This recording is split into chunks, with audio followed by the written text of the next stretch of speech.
Hey everybody, welcome back to Durbin's Bourbon. I'm Joe. And I'm Josh.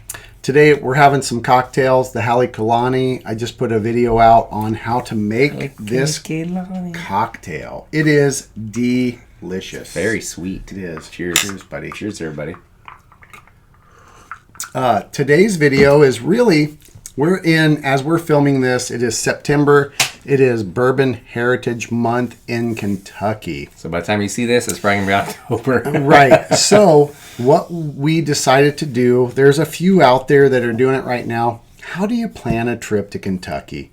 You all out there in the know and you're wondering, how do I get there? What do I do? How does it work? What distilleries do I go to? How do you plan such a adventure? It's not easy. So Josh and I did this in 2015. Before the pandemic. 17. Or 18. 18. So Josh and I went back. My wife and I went back in 2015. We just went back in 3 weeks ago. Or 4. Yeah.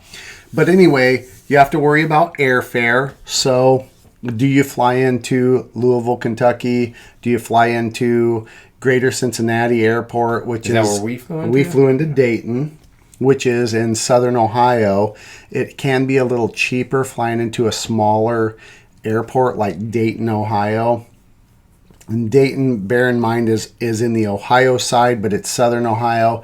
You're only about 30 minutes away from the Kentucky border. If you drive straight down, you're less than that. But we flew into Dayton for convenience for us because my brother's back there and we were 40 minutes from his house. So my wife and I just flew into Louisville. Probably that's going to be your choice, because when you fly into the Louisville airport, you are flying into the mecca of Kentucky bourbon. Yeah, I wish we would have. On our trip, I wish we would have went there because they have all the, They have a tasting room up there. Stuff. It's bourbon chairs that are made out of bourbon barrels. I mean, you fly into the airport and you're instantly embraced into the culture of bourbon. So Louisville Airport is an international airport. Flights right now, given the fact of where we are in the world right now with COVID and everything, flights are pretty reasonable from all over the place. My wife and I flew back to Louisville. Her and I, round trips were like $800 for both of us. So you're looking around $340, $400 round trip ticket from your location to Louisville and back home again. So then you just want to worry about rental cars, and you can research all of that stuff. Rental cars aren't crazy. You just want to do your due diligence and shop around and find one that works for you. Where do you go? That's another big one. You cannot do the Bourbon Trail in a day. You really, like a week. You really need 4 to 5 days if you don't want to be rushed and you want to hit the distilleries. Yeah, and being whiskey time. nerds like us, and if you're watching this, you probably are as well. But right, we didn't do the Bourbon Trail. Like they have a book and you can go get stuff, which is cool as well. If that's what you want to do. We were just like, let's map out where the distilleries are at, and we're like, okay, we can go here, here, here, and we just hit the ones we wanted. Some were on the Bourbon Trail, some weren't. Yep. Sometimes you luck into, we were downtown Louisville and we went to the Peerless Distillery because a bartender at the old Sitzelwell, or what is it now, Bullet or whatever? It's at Bullet, yeah. He was like, man, you guys got to go check out Peerless. It's awesome. And it was great. No one was there. We went in November. Yes.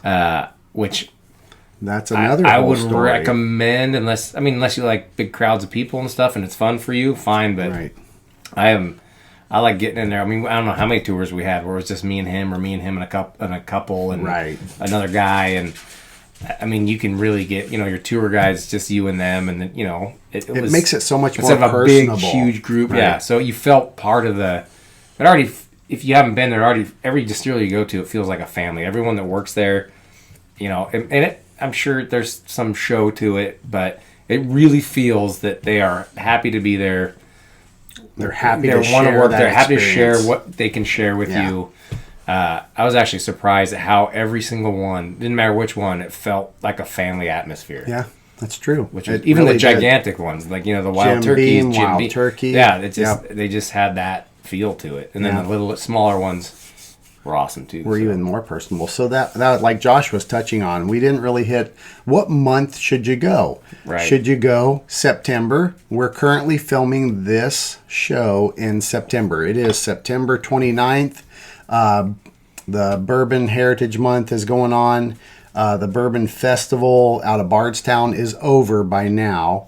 But do you hit Bardstown, Kentucky when you have, the average of 100,000 people hitting Central Kentucky in September? And for me, no. They're going to be overwhelmed. It's going to be hard to get a place at a restaurant. It's going to be hard to get a room. It's going to be, but it'll be fun too. The atmosphere is going to be great. Right. The feeding, everyone feeds the excitement of that you're there, but you also lose a little bit of that that personal touch. So Josh and I went in November. Right. And the weather was still nice. Right. A little chilly, so it was perfect. You didn't get all hot, stand outside or whatever. And my wife and I went in 2015 in October. We just went in August, ahead of the Heritage Month. So our recommendation would be wait until after the Bourbon Heritage Month and all the craziness and the business is so packed. Everything is so many people. They have an average on the Kentucky Bourbon Trail right now. The going average is about 700,000 people a year hit the Kentucky Bourbon Trail. The bulk of them are hitting in September, Bourbon Heritage Month. And that seems normal because that is when all the festivals are, the bourbon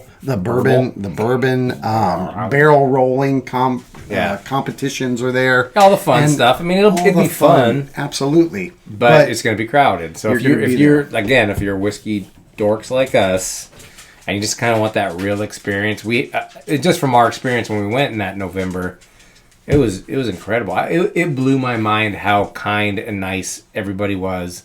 You're trying mash out of the big, the mash hundreds of gallons. I mean, and you had just 3 or 4 people in your group instead of 25. Right. And also I would suggest you go during the week. Maybe have one weekend day, but we went all through the week. I think we started on either Saturday or Sunday. I think we started on Saturday. Saturday, yeah. And then the rest of them were from Sunday through Wednesday or whatever we did. And so those ones during the week, it was incredible. I mean, and they're just the workers are like, hey, they're like, you want to fill a barrel? And the guy's just like, he's union worker. He's like, yeah, fill it for me. That's great. Right. I got to do this all day long. It's not fun for me. And I'm like, it's great. I get to fill a barrel. So, and that's a great tip. And that was we actually did that experience at Castle and Key. Oh, yeah.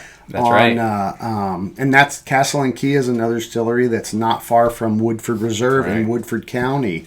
Amazing how they're all, if you're in central Kentucky, which going back to the trip part of it, you want to focus in central Kentucky, southwest of Lexington, between Lexington and Louisville. You have Maker's Mark, which is down south, probably one of the furthest south distilleries that you're going to hit. A good tour too. Maker's Mark in Loretta, Kentucky. Coming back up north, you have Lawrenceburg, Bardstown. Lawrenceburg is Wild Turkey. Lexington, Bardstown, another big bourbon. It's the bourbon capital of the world is Bardstown, Kentucky. You have the Old Talbot Tavern, amazing place, been there since the 1700s. Lots of famous people have spent time there, spent the night there. In that particular region, you have 1792 Distillery, you have Willett Distillery, you have, who's the other one? Heaven Hill there? Heaven Hill was downtown Louisville. Heaven Hill?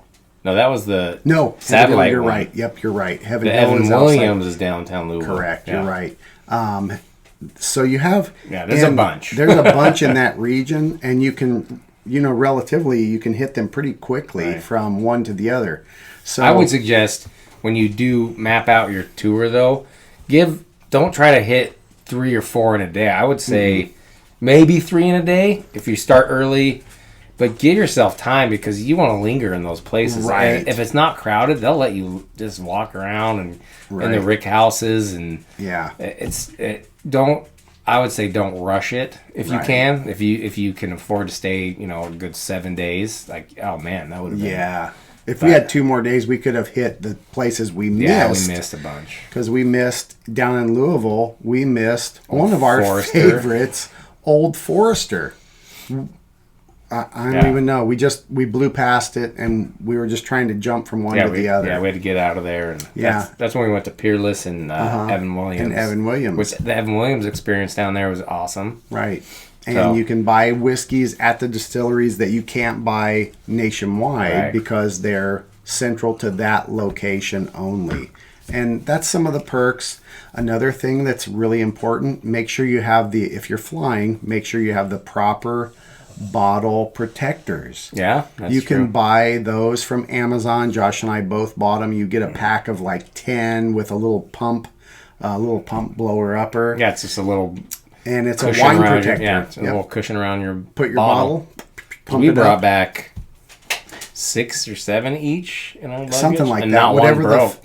whatever the federal protection. And you can go on the TSA website and it'll tell you can carry obviously not carry on 6 750 milliliters, and I think it was 6 and 1 350. Something like that. So you can go on the website and you can use those bottle protectors, and they are amazing. They're well worth the money. It was relatively inexpensive for the amount. Was under $15, I think, for the little pump and all of the plastic one-use protectors. So once you're done, you pull your bottle out, you punk it, and throw it away in the garbage. It's not reusable, really, but they are really worth the money.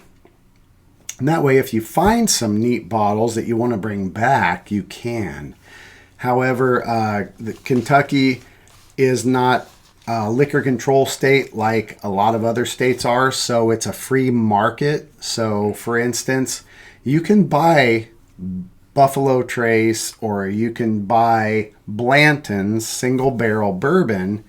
If you don't buy it at the distillery, you're going to pay $300 a bottle. They mark it up. But at the distillery, they're the right price. At the distillery, you're going to buy it for $60.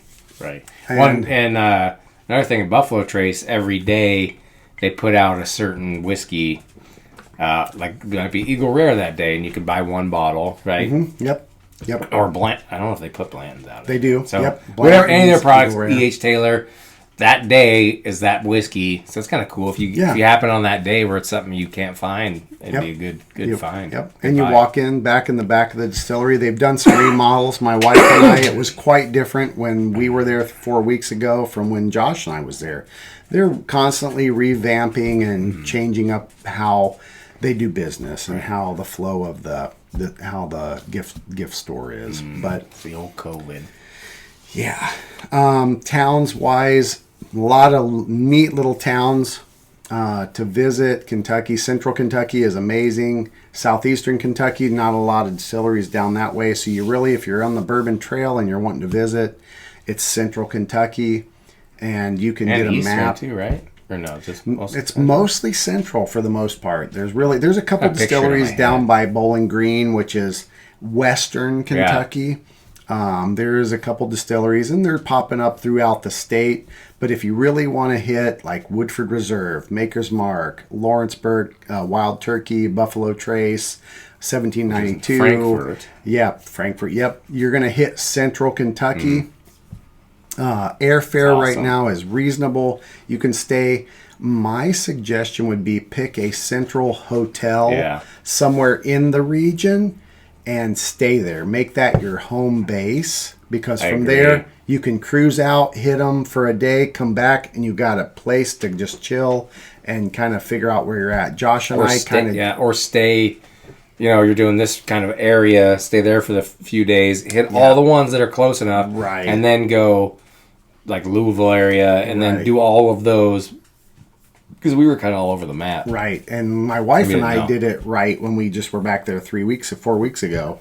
We picked one hotel in Richmond, Kentucky, and we were able to branch out and go back and forth all over the area in central Kentucky. And we weren't looking at distilleries. We were looking at properties and stuff, totally separate thing. But we hit some distilleries as well. And I discovered at that point, I'm like, oh, that would have been smart because you have kind of a home base to work out of. We didn't know any better. And, we're learning, next trip we'll be even more educated and have more fun. Mm-hmm. But for those of you that are just trying to figure out where to go, what to do, what time, what month, my recommendation would be I really wouldn't go in September, Bourbon Heritage go off Month. season. Yeah. Don't want to go in the summer. Ooh. A lot of it's humid. It's hot and humid. It is a South. Yeah. If you don't mind that, it's probably pretty empty. Right. And don't they? When do they do their turnover stuff? Like a lot of they were saying, was it in summer? Yeah, it is. Yeah. So a lot of your distilleries will shut down for repairs in the middle of summer. Yep. So you have two distilling seasons, fall and spring, basically. So summertime, they'll shut down the distilleries and do repairs, upgrades, and all that stuff. So fall is a really good time to see the South in general. You have all the foliage is changing from the green to the goldens and the reds and ambers. And it's cool, no humidity, usually a lot less people there. It's just a great time to see the South. And so October, November, really good times to see that area. Yeah. Not a lot of people. Bourbon Heritage Month is over. The distilleries have had a chance to kind of regroup after the hundreds of thousands of people have hit the area and then gone home. Right. So with that, I mean, that's kind of a general thing. Basically, this all boils down to, we would suggest don't go in the busy times if you're really into like learning and seeing the, getting the extra tours with just you and a couple other people. Go in the, the fall or spring. Don't go Bourbon Heritage Month. If you like the big festivals, then obviously go and have fun. Sure. I mean, I would. It would be great. Yeah. But if you're really trying to do the deep dive and see all the cool things and get a little personal one-to-one. I mean, shoot, I think some of the tour guys, they were talking about, we're talking about families and stuff. Right. Because it was just so... It was us and them. It was just us and them. And they're just like, this is great. Right. So, again, boils down to, we suggest don't go in the busy times if you can help it. Plan your trip. I would say do it yourself. Don't follow... They have the gimmicky maps of the Bourbon Trail, which are fine, which is great. It's all the good distilleries, too. But kind of see one, look, there's, what would we see, Old Crow or something? Oh, yeah. We're like, there's Old Crow right by Castle and Key. Right. Like, we should. Yep. But we didn't have time, but like, well, stop in there, or you never know what you're going to find. So the suggestion is, I would say from both of us, is explore yourself. Don't go by certain maps that they have for you. And stick to just that. Correct. Because there's so much to see. Use your adventure and go where you want, but kind of map it out too for yourself. I think. Yeah, it's more fun that way. Anyways. It is. It's like you happen onto this place and you're like, oh my gosh, which is weird. You just come over these little roads and like, there's a whole distillery. The Rick House is all up the mountainside. And you're like, who is this? And then you just go check it out. Yeah. So explore, have fun, and give yourself time. Yeah. I mean, if you can afford 7 days, that would be amazing because there's so much food, local foods to eat and enjoy along with the culture. Mm-hmm. And if you give yourself a little bit of time, you can do it without being rushed. Huge thing. Yeah. It's all about, it's like bourbon. You don't want to rush it. You don't want to rush it. Of course. I agree. We're having a cocktail. It's almost empty. It is. We hope you've enjoyed this video and given you some insight. We are coming up to some travel seasons. Bourbon Heritage Month is over. We are in September still, but we got October and November. We do. So y'all out there, if you're hankering to go in November. It was awesome. It's a great time. Fall in the South. Amazing. We hope you've enjoyed this video. Remember to hit the thumbs up if you've liked this video, and if it's given you some insight and some tips on how to plan your trip, if you've enjoyed it, give us a thumbs up. And as always, enjoy your whiskeys and bourbons any way you like. Cheers, everybody. Cheers. Cheers, buddy. Cheers, pal. That's a good cocktail. So sweet. It is.